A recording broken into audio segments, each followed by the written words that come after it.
All right, buckle up for this one because we're diving into a case that's truly stranger than fiction. Imagine a world where a convicted murderer, a man who strangled a young woman with her own bra, is not only released from prison but becomes like a celebrated literary star. Then a string of eerily similar murders starts happening shortly after his release. Wow. That's the unsettling story of Jack Unterweger, the Austrian Ripper. How could someone live such a double life? It's a case that really makes you question everything you think you know about human nature. What's fascinating is how Unterweger was able to construct this public persona of a reformed man, a talented writer, while simultaneously committing these horrific acts. We've got a stack of sources here. Court documents, psychological profiles, news articles from the time, even excerpts from Unterweger's own writing. Wow, that's amazing. Our mission today is to untangle the threads of his life, his crimes, and the societal factors that allowed him to deceive so many. And what's really crucial here is understanding the psychological underpinnings of someone like Unterweger. It's not just about the what, it's about the why. What drove him to commit these crimes? How did his mind work? Right, it's like trying to piece together a puzzle where some of the pieces are missing and the ones you do have are warped and distorted.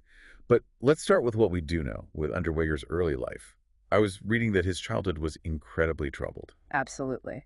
Raised by a violent grandfather and exposed to his mother's sex work, it's clear that his formative years were deeply traumatic. It's not an excuse for his actions, of course, but it does provide some context for understanding the development of his personality. And that personality manifested in a disturbing pattern of criminal behavior early on, even as a teenager. His record was full of petty theft, robbery, and a clear pattern of violence towards women. Yeah. And that escalating violence is a key element to focus on. It's like a dark foreshadowing of what was to come. He was convicted of assault multiple times before he was even 20 years old. And then, of course, there's the 1974 conviction for the murder of Margaret Schaefer. This is where things get really chilling. Schaefer was abducted, robbed, and strangled with her own bra. The details are disturbing, to say the least. What stands out in this case and in many of the subsequent murders attributed to Unterweger is the meticulousness of the crime. The way he tied the bra in a series of intricate knots, almost like a signature, it speaks to a level of premeditation and, dare I say, even a twisted sense of artistry. That's what's so unsettling about this case, the cold, calculated nature of the crimes. It's not just rage or passion, it's something far more sinister. And it's important to note the striking similarities between Schaefer's murder and the unsolved murder of Maruko Fart in 1973. Both women were found in or near water, and the knot tying was incredibly similar. That's right. Police Inspector August Schenk, who investigated Afert's murder, was convinced Unterweger was involved. He even tried to connect him to the case, but was thwarted by a lack of concrete evidence and the growing public support for Unterweger. Because here's where the story takes this incredible turn. While serving his life sentence for Schaefer's murder, Unterweger took advantage of Austria's prison reform program. He learned to read and write, and to everyone's surprise, he discovered a real talent for storytelling. His autobiography, Fegefeuer, meaning purgatory, was published from prison and became a bestseller. He wrote plays, poetry, even children's stories. Wow. The public was captivated. They saw him as a shining example of rehabilitation, proof that even the most hardened criminals could find redemption through art. He was lauded as this sensitive, reformed soul, a literary genius who had found his voice behind bars. What's striking, though, is that he never mentioned his crimes in his writing. He was playing on the public's empathy while completely omitting the darkest parts of his past. It was a calculated manipulation of public perception. He crafted this image of himself as a victim of circumstance, a man who had paid his dues and emerged from the darkness transformed. And to a large extent, it worked. He had prominent figures championing his release, arguing that he posed no further threat to society. And so, in 1990, after serving only 15 years of his life sentence, Jack Unterweger was a free man. He walked out of prison not as a convicted murderer, but as a celebrated author, embraced by society and ready to start his new life. But what's chilling is that shortly after his release, sex workers began disappearing across Austria. And when their bodies were discovered, the similarities to his previous crimes were impossible to ignore. It seems that the monster within him had not been tamed by prison, but rather had been lying dormant, waiting for the opportunity to strike again. Okay, so we got this unsettling pattern emerging. Yeah. Sex workers disappearing, bodies found strangled with their own undergarments, that distinctive knot tying technique. It all pointed back to Unterweger, but he was the celebrated figure, a literary darling. Did anyone even consider him a suspect at first? It's fascinating how our perception of someone can cloud our judgment. The authorities initially focused on other leads, perhaps hesitant to believe that this reformed artist could be responsible for such brutality, but the evidence was starting to pile up, becoming too significant to ignore. I remember reading about those chilling phone calls Rudolf Prem received. Oh, yeah. His wife, Regina, was one of the women who disappeared shortly after Unterweger's release. The caller, who many believe was Unterweger himself, used this cryptic language, almost poetic, describing the locations of bodies and alluding to themes from Unterweger's writing. Those calls are incredibly disturbing. It's like he was taunting the authorities, weaving his literary voice into his crimes. He even used phrases like the Vienna Woods Lake, Tolbener Hill, and the Place of Atonement locations and themes directly from his books. That's so creepy. It's like he was playing this twisted game, leaving clues that were both obvious and incredibly difficult to decipher. But as the investigation progressed, the evidence pointing to Unterweger became undeniable. Investigations in Graz and Bridgens, where other victims were found, revealed a pattern. Unterweger's presence in these cities often coincided with the disappearances of sex workers. Matching fibers were found on victims, and eyewitness accounts placed him near the crime scenes. Hold on, wasn't he working as a journalist at this time? Wasn't he supposed to be reporting on crime, not committing it? Exactly. And that's the truly chilling part. He was using his work as a journalist to gain access to these women, often in cities he was visiting for readings or interviews. It was a horrific exploitation of his platform and the trust people had placed in him. And then there's this trip to Los Angeles in 1991. He claimed he was there to research crime and sex work for a series of articles, but during his stay, 3 sex workers were murdered with a strikingly similar MO to the Austrian victims. It seems like everywhere Unterweger went, death followed. The Los Angeles murders were a turning point. It was almost like he couldn't control his urges, even in a new environment. And it was in Los Angeles that investigators finally got the break they needed. DNA evidence linking Unterweger to one of the victims. So the net was closing in. He must have realized he was in serious trouble. What happened next?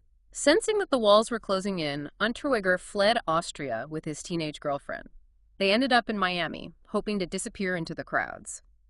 But by this point, the FBI was involved, and they were determined to bring him to justice. It's almost like a movie scene, this international manhunt for this charismatic yet incredibly dangerous figure. Did they catch him? They did, and it was a rather anticlimactic end to a dramatic chase. They tracked him down through a wire transfer he was expecting from a magazine editor who had agreed to pay him for an interview. Oh, wow. The editor thankfully tipped off the authorities, and a stakeout was set up. When Unterweger showed up to collect the money, he was arrested by U.S. Marshals. Busted by his own ego. He couldn't resist the allure of another interview, another chance to bask in the spotlight. Yeah. But even after his arrest, he maintained his innocence, right? Yes, vehemently. He claimed he was being framed because of his past, a victim of his own notoriety. He tried to leverage his celebrity status to sway public opinion, giving interviews from jail and portraying himself as a pawn in some elaborate conspiracy. But the evidence against him was overwhelming. It was a mountain of evidence at this point. The FBI had compiled a detailed criminal profile that matched Unterweger to a T. The meticulousness, the knot tying, the choice of victims, the way he used his journalism as a cover. Plus, there was that DNA evidence from the Los Angeles victim. It was damning evidence, weaving a web so tight that there was no escape for Unterweger.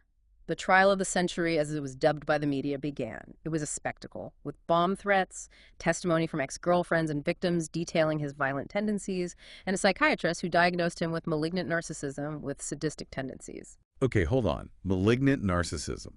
We've touched on this before, but I think it's worth digging a little deeper. What does that actually mean in this context, and how did this diagnosis play into his crimes? Malignant narcissism is a particularly dangerous personality disorder characterized by a grandiose sense of self-importance, a need for admiration, a lack of empathy, and a tendency towards manipulation and exploitation. They're often driven by a need for power and control, which in Unterweger's case manifested in his violence towards women he perceived as vulnerable and beneath him.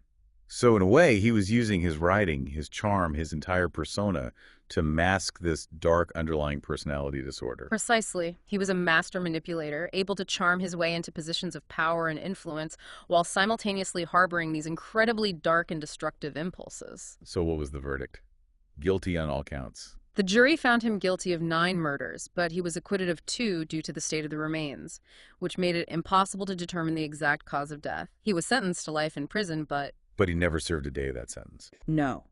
Just hours after the verdict was read, Unterweger was found dead in his cell. He had committed suicide using a knotted rope made from his own clothing. That's chilling. The way he used that knot, almost like a final defiant signature, he controlled the narrative, even in death. But it denied his victims and their families any sense of closure, of justice being served.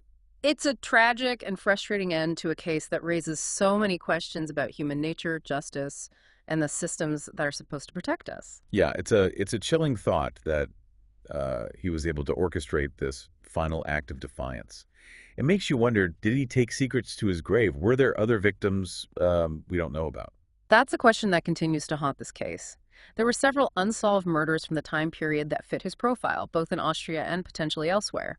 We may never know the true extent of his crimes. It's a disturbing thought, knowing that someone capable of such calculated cruelty could move through society undetected for so long. It makes you question how we can prevent something like this from happening again. Right. This case really highlights the complexities of criminal psychology and the limitations of our systems. Unterweger was able to manipulate not only individuals, but also the very structures designed to rehabilitate and monitor him. It seems like Austria's prison reform program, while well-intentioned, might have played a role in his ability to deceive. I mean, here was a convicted murderer publishing books, being celebrated as a reformed man. Was there a failure to adequately assess his risk to society? It's certainly a valid point. The program's focus on rehabilitation and reintegration into society may have overlooked the potential for manipulation, particularly in someone as cunning as Unterweger. This raises the question of how we can balance rehabilitation with public safety, especially when dealing with violent offenders. And let's not forget the role of the media in this whole saga. They were quick to embrace his redemption story, turning him into a celebrity. Could that public adoration have fueled his ego, his sense of invincibility? The media's fascination with Unterweger undoubtedly played a role. He was charismatic, articulate, and had a compelling story. It's a reminder of how we can be swayed by a carefully crafted narrative, even when evidence suggests a different reality. We also need to consider the societal context that made his crimes possible. Sex workers were, and in many ways still are, a marginalized group, often operating in the shadows. This made them vulnerable to someone like Unterweger, who could exploit their situation for his own twisted purposes. Absolutely. Their lives and safety were not prioritized, and their stories were often disregarded. This case should serve as a stark reminder of the need to protect vulnerable populations and ensure their voices are heard and their rights are respected. So if we step back and look at the bigger picture, what are the key takeaways from this deep dive into the mind of Jack Unterweger? What can we learn from his story to prevent future tragedies? For one, it underscores the importance of critical thinking and skepticism, particularly when it comes to public figures or those in positions of power. We need to be wary of narratives that seem too good to be true and look beyond charm and charisma to assess the potential for manipulation. And when it comes to criminal justice, we need to ensure that rehabilitation programs prioritize both individual growth and public safety.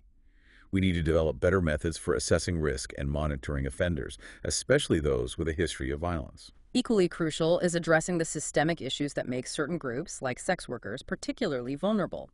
This includes providing adequate support, ensuring their safety, and challenging the stigma and discrimination they face.